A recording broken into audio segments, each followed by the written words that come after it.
नमस्कार विद्यार्थी मित्रांनो, मागील तासिकेमध्ये आपण स्वरसंधी अभ्यासली. आज आपण व्यंजनसंधी म्हणजे काय हे समजून घेऊयात.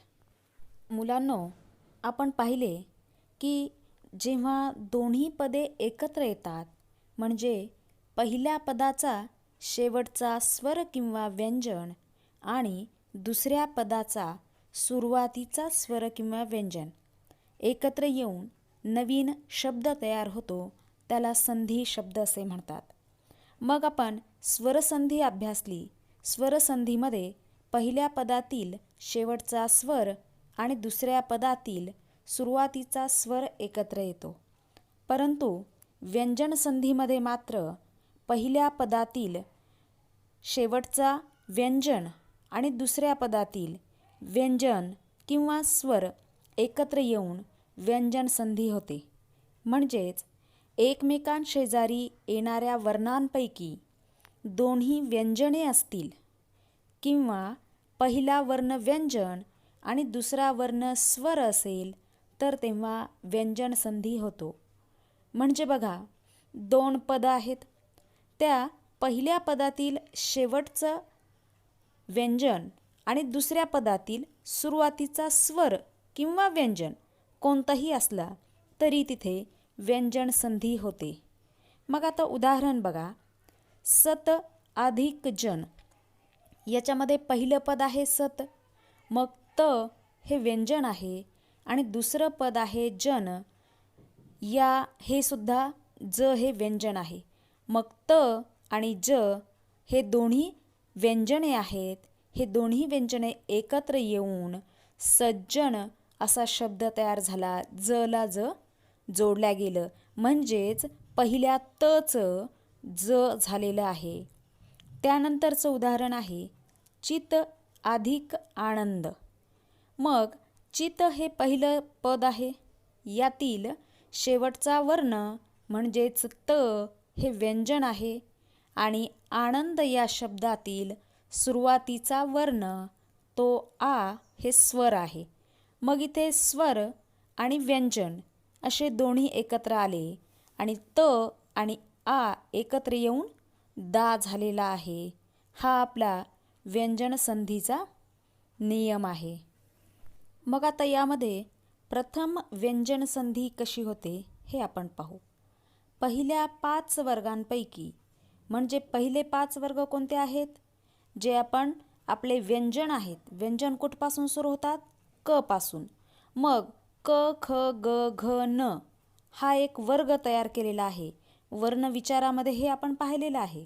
मग क हा पहिला वर्ग झाला.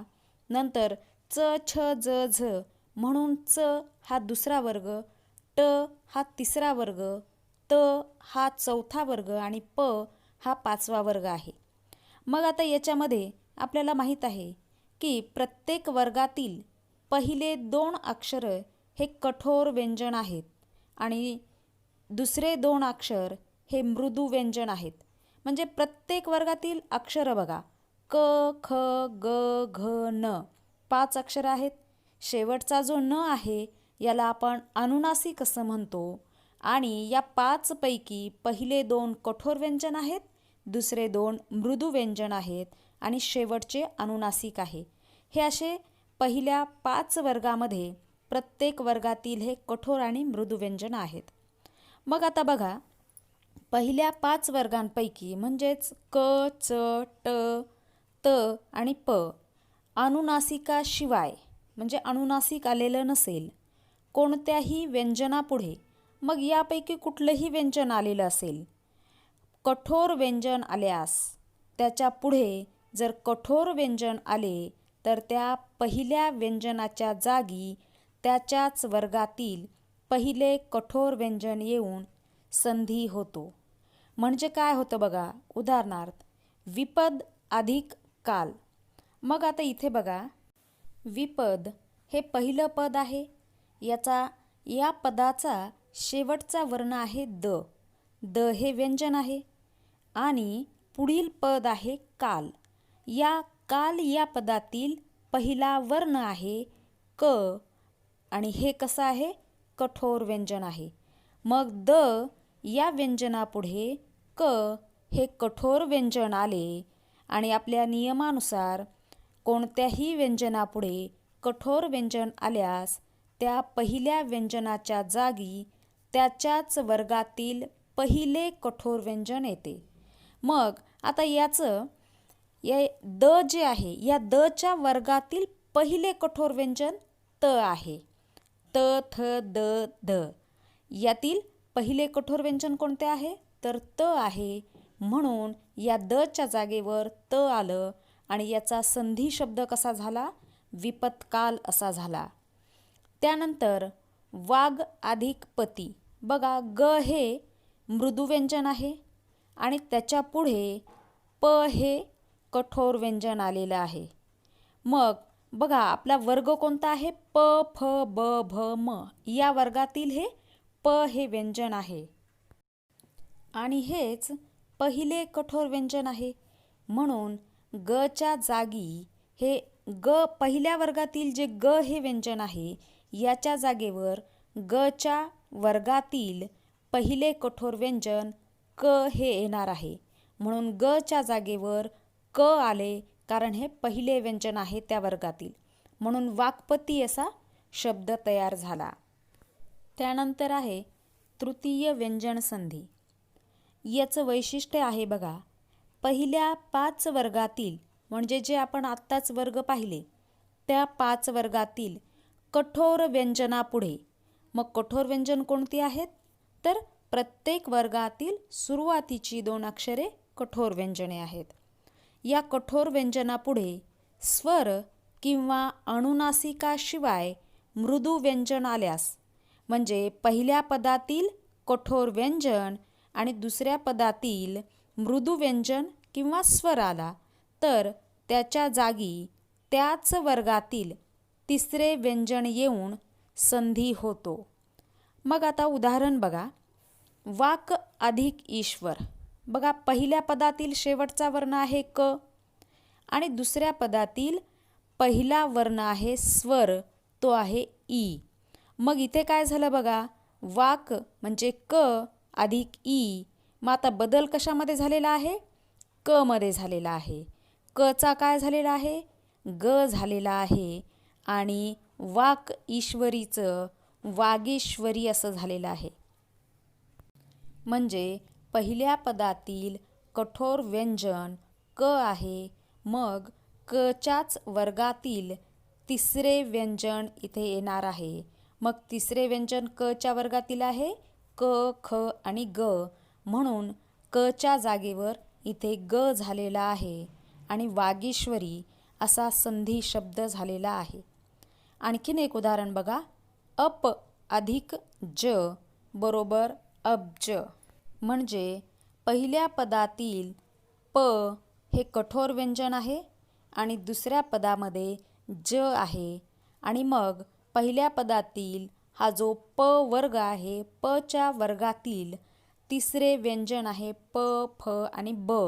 ब हे तिसरे व्यंजन आहे म्हणून प चा ब झाला आणि अब्ज असा शब्द तयार झाला.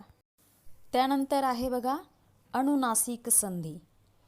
पहिल्या 5 वर्गातील कोणत्याही व्यंजनापुढे जे आपण 5 वर्ग पाहिले त्यातील कोणतेही व्यंजन आले तरी त्याच्या पुढे म्हणजे पुढील पदामध्ये जर अनुनासिक आल्यास पहिल्या व्यंजनाबद्दल त्याच्याच वर्गातील अनुनासिक व्यंजन येऊन संधी होतो.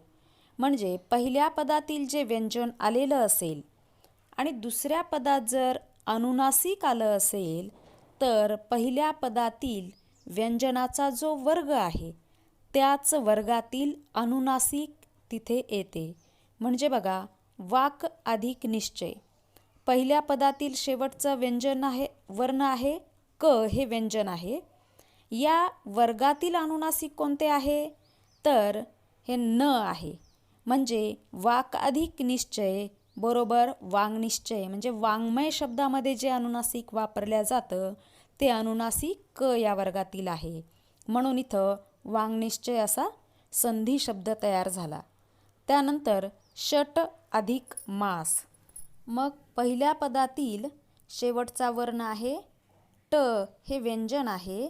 मग आणि नंतर पुढे म आलेला आहे आणि हे एक अनुनासिक आहे. म्हणून ट या वर्गातील अनुनासिक कोणते आहे तर न, बाणाचं न. म्हणून षट अधिक मास बरोबर षण्मास असा संधी शब्द इथे तयार होतो. यानंतर आहे अनुस्वार किंवा शीर्षबिंदू.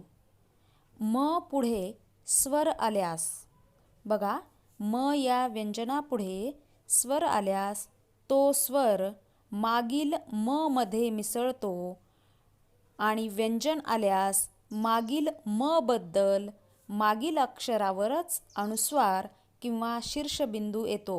शीर्षबिंदू म्हणजे अनुस्वारच आहे. मग आता बघा सम अधिक आचार. म पुढे काय आला स्वर आला.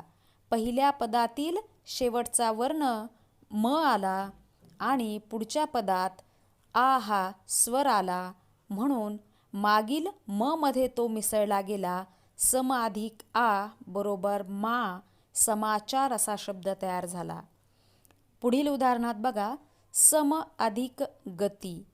मग याच्या पुढे काय आलं, या व्यंजन आल्यास मागील म बद्दल अनुस्वार घेतला जातो. म च्या मागे जे अक्षर आहे म्हणजे सम, म याच्या मागील अक्षरावर अनुस्वार घेतला जातो आणि पुढील पद जशास तसे लिहिले जाते. म्हणून इथे सम मधला म गेला आणि स वर अनुस्वार आला किंवा शीर्षबिंदू आला आणि संगती असा संधी शब्द तयार झाला. मुलांनो, या संधीचा अभ्यास तुम्ही घरी आणखीन एक वेळेस करायचा आहे. हे नियम वाचायचे आहेत, लक्षात ठेवायचे आहेत आणि पाठ्यपुस्तकातील पान क्रमांक 44 वरील दोन्ही तक्ते तुम्ही सोडवायचे आहेत. आज आपण इथेच थांबूयात. धन्यवाद.